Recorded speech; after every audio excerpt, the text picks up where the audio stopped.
అంటే ఏంటి ఏమి నచ్చేసింది శ్రీనివాస్ గారిలో మీకు? అంటే చాలామంది అడిగారు. బట్ అంటే ఎందుకంటే నేను ఇంటర్వ్యూ స్టార్ట్ చేసిన ఇప్పటి వరకు మీకన్నా ఎక్కువ శ్రీనివాస్ గారి గురించి చెప్తున్నారు. ఏమి నచ్చేసింది అంతగా ఆయనలో మీకు? శ్రీనివాస్ గారిలో మీకు నచ్చింది ఏమైనా ఉందా? నాకు తెలియదు కదా. మీరు ఒక పర్సన్ గా ఇప్పుడు శ్రీనివాస్ గారు మీరు చూస్తున్నారు, ఒక ఎమ్మెల్సీ, ఒక పొలిటీషియన్, ఒక లీడర్, మామూలుగా తెలుసు కదా. అతను నచ్చని క్వాలిటీస్ మీకు ఏమైనా కనిపిస్తున్నాయా? అంటే నేను అనేది అదే, ఇప్పుడు మనం ఒక మనిషితో ట్రావెల్ చేయడం వేరు, ఒక మనిషిని బయట నుంచి చూడడం వేరు, ఒక మనిషిని దగ్గరగా చూడడం వేరు. మూడు మనిషినే ఒకళ్ళనే చూస్తాం, బట్ పాయింట్ ఆఫ్ వ్యూ మారిపోతూ ఉంటాయి. సో మీకు అంతగా అట్రాక్ట్ అయిన క్వాలిటీ అనేది ఖచ్చితంగా ఉంటుంది. శ్రీనివాస్ గారు సింపుల్ గా చెప్పాలంటే అసలు అతనిలో ఈ బ్యాడ్ క్వాలిటీ ఉందని చెప్పడానికి అసలు ఏమీ లేదండి. ఈజ్ ద బెస్ట్ అనమాట. అందులో అతనికి ఉన్న గుడ్ క్వాలిటీస్ అసలు ఎన్నోన్నో చెప్పలేం. అసలు ఎంత మంచి హ్యూమన్ బీయింగ్ అంటే తనకి అక్కడే పక్కనే రాజకీయాల్లో ఉంటారు, వెన్నుపోటు పొడుస్తూనే ఉంటారు చాలా మంది. మళ్ళీ వాళ్ళు హెల్ప్ అడిగినా కూడా చేస్తారు, అసలు ఎక్కడ కూడా ఆలోచించరు.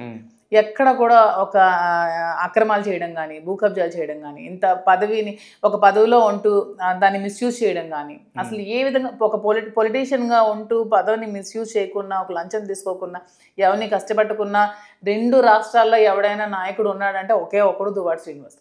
మీరు ఎక్కడైనా వెతుక్కోండి, సెర్చ్ చేసుకోండి, ఇంత మచ్చ కూడా మీకు దొరకదు, మీరు వెతికినా దొరకదు.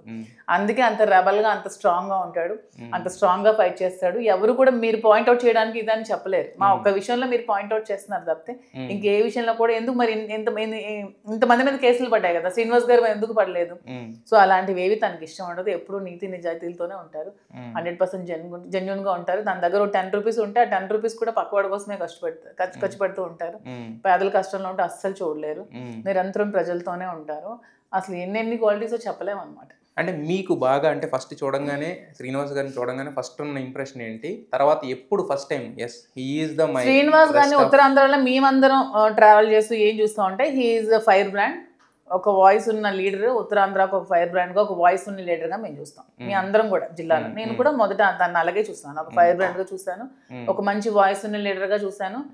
జిల్లాలో ప్రతి ఒక్కరు కూడా మేము అలాగే చూస్తాం అతన్ని. సో తర్వాత అతనితో ట్రావెల్ చేసి ఇవన్నీ తెలుస్తాయి. ముందైతే తనలో ఉన్నది వాయిస్, ఫైర్, అవైతే ముందు కనిపిస్తాయి.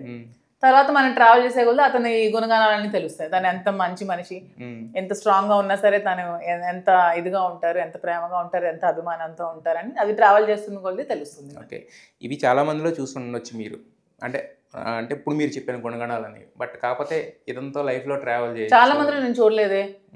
ఎవడు కూడా చీటింగ్ చేసిన వాళ్ళు, అన్యాయం చేసిన వాళ్ళు, అక్రమాలు చేసిన వాళ్ళు, రాజకీయంగా ఉంటూ భూ కబ్జాలు చేసిన వాళ్ళు, పదవిని దుర్వినియోగం చేసిన వాళ్ళు, లంచాలు తీసుకునే వాళ్ళని మిస్యూజ్ చేసిన వాళ్ళని చూసాను తప్పితే నేను ఒక్క లీడర్ నేను ఎంతవరకు ఎవరిని చూడలేదు. మీరు చూస్తే చెప్పండి, వాళ్ళ గురించి నేను తెలుసుకుంటాను సెట్ చేసి.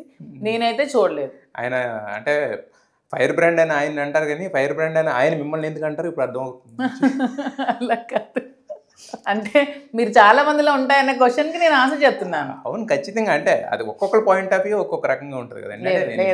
మీరు అందరూ ఎదుర్కోండి, అందరూ హిస్టరీలో ఏవో కేసులు ఉంటాయి, ఏవో ఒక లొసుగులు ఉంటాయి, ఏదో ఒకటి పదవి మిస్యూజ్ ఉంటుంది, ఏదో ఒక లంచం ఉంటుంది, ఏదో ఒక స్కామ్లు ఉంటాయి, ఏవో ఒకటి ఉంటాయి. కానీ శ్రీనివాస్ గారి లైఫ్ లో అవేవి ఉండవు. బట్ ఆయన మీద కూడా ఉన్నాయి కదా కేసు, అంటే జరుగుతున్న పరిణామాలు. ఏంటి, పవన్ కళ్యాణ్ తిట్టారని అవో కేసులా? ఇంకేం కేసులు? అవి కాదు, ఇంతకు ముందు జరిగిన ఫస్ట్ మ్యారేజ్ గురించి కానీ ఇవన్నీ అవి కూడా ఒక రకం. అదొక కేసా? ప్రపంచంలో 2 పెళ్లిళ్ళు చేసుకున్నాడు ఎవరున్నారు, 3 పెళ్లి చేసుకున్నాడు ఎవరున్నారు? ఒక పొలిటీషియన్ గా ఉంటూ, ఒక పొలిటికల్ లైఫ్ లో ఇంత స్ట్రాంగ్ గా ఉంటూ, తను 25 years తన పొలిటికల్ లైఫ్ ను కూడా పక్కన పెట్టుకొని చూస్ చేసుకున్నాడంటే ఎన్ని కష్టాలు పడి ఉంటాడో, ఎన్ని అవమానాలు ఎదుర్కొని ఉంటాడో, ఇంట్లో ఎంతవరకు వెళ్ళి ఉంటాడో. లేకపోతే ఎవడైనా నిర్ణయం తీసుకుంటాడు ఏ పొలిటీషియన్ గానే? లేనివా ఇవన్నీ? ఎవరికి లేవు, ఎవడు బయటపడరు, అందరూ లోపల చేసుకుంటారు. ఇతను ఓపెన్ గా తను ఏం చేసినా పర్ఫెక్ట్ గా చెప్తాడు. అందులో కూడా అతని నిజాయితీ ఉంది, అందులో కూడా మెచ్చుకోవాల్సింది. శ్రీరామచంద్రులు ఎవరు లేరండి ఈ రాజకీయాల్లో. నాకైతే 2 రాష్ట్రాల్లో ఎవరు శ్రీరామచంద్రుడు ఎవరు లేరు. ఇంకా రాజకీయం శ్రీరామచంద్రులు చేయాలంటే వీళ్ళందరూ ఇంట్లో కూర్చోవాల్సిందే. అది సో ఆ విషయంలో తప్పు పడితే అసలు నేను ఒప్పుకోను కూడా.